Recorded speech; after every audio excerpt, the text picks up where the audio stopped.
Hello, I'm Bill Bullard with R-CALF USA, the voice of the independent cattle producer in the United States of America.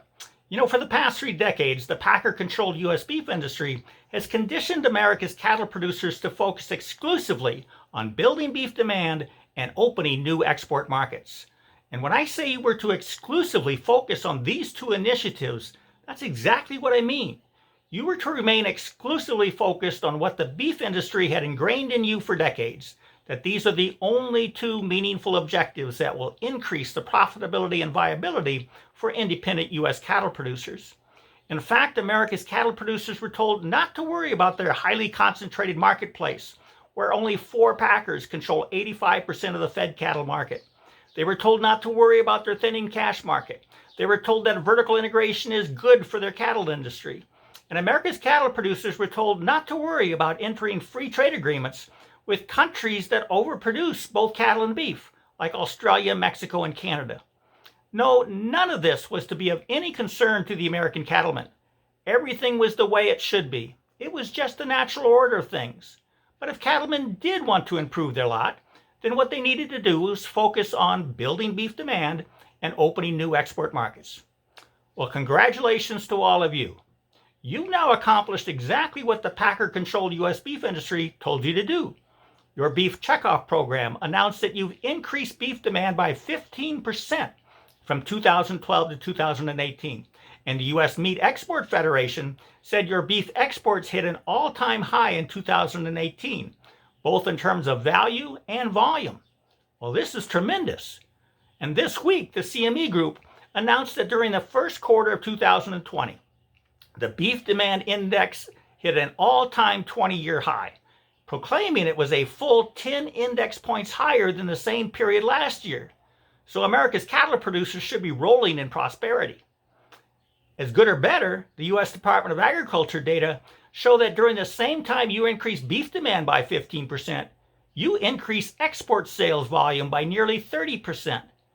So America's cattle producers have done a phenomenal job in achieving the 2 exclusive goals the packer-controlled U.S. beef industry told you to achieve. So, what is your reward for such an extraordinary job well done? Well, your reward is that your fed cattle prices have fallen to the low price of about $95 a hundredweight, the same price that cattle feeders were receiving in 2010, and that was a decade ago. Your other reward is that consumers are angry at you because they went to their grocery stores and either couldn't find any beef, or if they did, they had to pay the highest prices in history for it. And if you're not a cattle feeder selling slaughter-ready cattle, but instead you're a cow-calf producer or backgrounder, your prices have fallen about $10 to $20 a hundredweight since last year and are well under the 5-year average. There's no nicer way to say this. You now know that America's cattle producers have been misled for decades into working to accomplish the goals of the packer-controlled U.S. beef industry, which has set you up for the terrible fall you are now realizing. And consumers now know why they found their grocery stores empty of beef and why they're now paying record prices for beef if they can find it. It's because for the past several decades, all of America lost sight of the most important asset in the entire beef supply chain, the actual farmer and rancher who actually raises and sells cattle and who actually contributes to the economic well-being of rural America. We still have time to reverse this disastrous course America's cattle industry is now on. And this week, whether you are a cattle producer or a consumer, you can help to begin putting our industry onto the right track. Here's what you can do. First, immediately pick up your phone and call the U.S. Senate Agriculture Committee at 202-224-2035.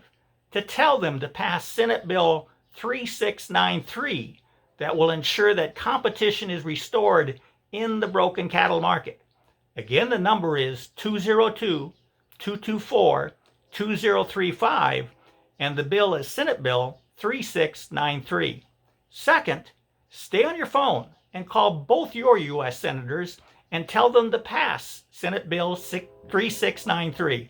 And to pass a mandatory country of origin labeling bill to ensure that all beef sold in America is labeled as to where it was born, raised, and harvested. I hope you make your calls. Thank you for helping to support the American rancher.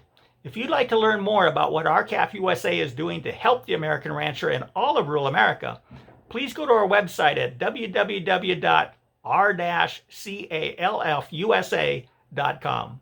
Thank you and goodbye.